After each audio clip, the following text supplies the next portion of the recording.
I'm Sally Jessy Raphael, and right now we're making picture frames on Celebrity Hobbies. Today, this do-it-yourselfer is heading out to the wood shop to create a frame for her latest masterpiece with her good friend, Ed. We took 1 inch off the 1x4. Now we have left a 3-inch piece. They'll take the leftover 1-inch piece and paint it black to use later.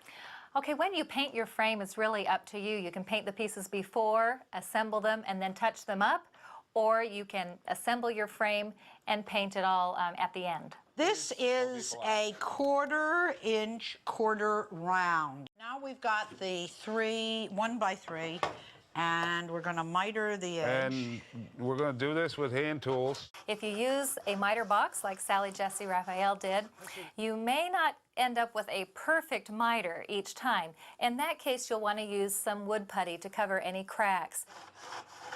Cut the 1x3 and the 1/4 inch quarter round to match the size of the canvas you're framing. Sally's frame is for a 16 by 20 inch canvas. Get me 2 tops, 2 sides, and let's glue them together. Okay. I've got the glue. We got our pieces You've ready, got the Sally. wood, yes. We've already screwed the clamp to the basic wood of the table. That's to make it steady. Now we're going to tighten it. Tighten yours a little bit. Yeah, we're going to tighten it. Okay, we got a good miter, Sally. It's It perfect. looks good. Now we just got to loosen your side and glue this up now that we checked it. Next, tap in some brads to reinforce the glue. Ed, I've had them charge me $350 for a finished frame of this size. Then glue and brad the 1/4 inch quarter rounds on the inside of the frame. The reason for the 1/4 inch quarter round is to hold the painting into the frame. If you didn't, it would just pop through. Attach that black 1x1 to the outside of the 1x3 frame, about 1/2 inch offset to add interest to the frame. It's important when you're hammering not to do what I see a lot of women do, clutch the hammer up close. It's important to get the full swing. And then we're going to take wood filler, and we're going to put a little wood filler in so that it's not going to look like wood with 2 nails. It's going to look like all wood.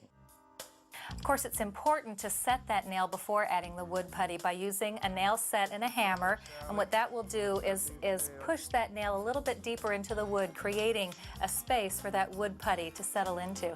And then, of course, you sand it smooth and touch it up with your paint. And this is the one we painted gold. See, it's set right in there. And that 1/4 inch quarter round holds it.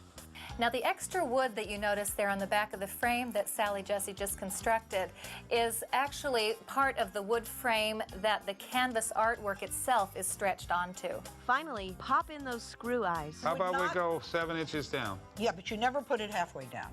Because No. if you put it halfway down, the painting tilts like this away from the wall. And this frame is ready for the wall. Ta-da! It looks great. It looks good, Sally. Well, Sally Jessy sure had a good time making that frame. She did, and she did such a great job. Sort of a gold leaf look to her frame, and it looked great. But beautiful. you can get that same look without using gold leaf. You can do it just with ordinary paint.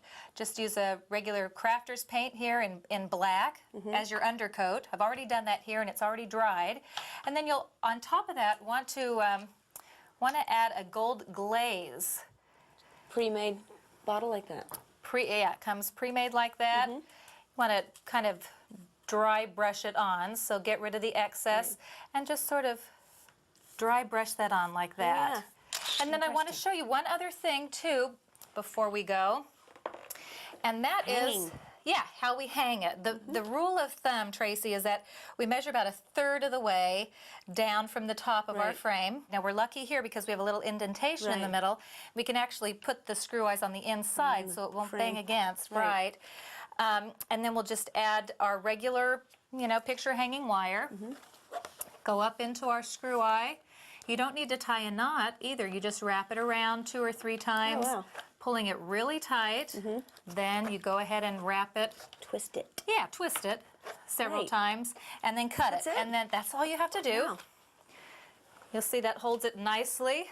Really tight. yeah. And then, as I said, you just go ahead and hang it on the wall with 2 hooks. 2 hooks. Yeah. And you're done. And you're done. Excellent.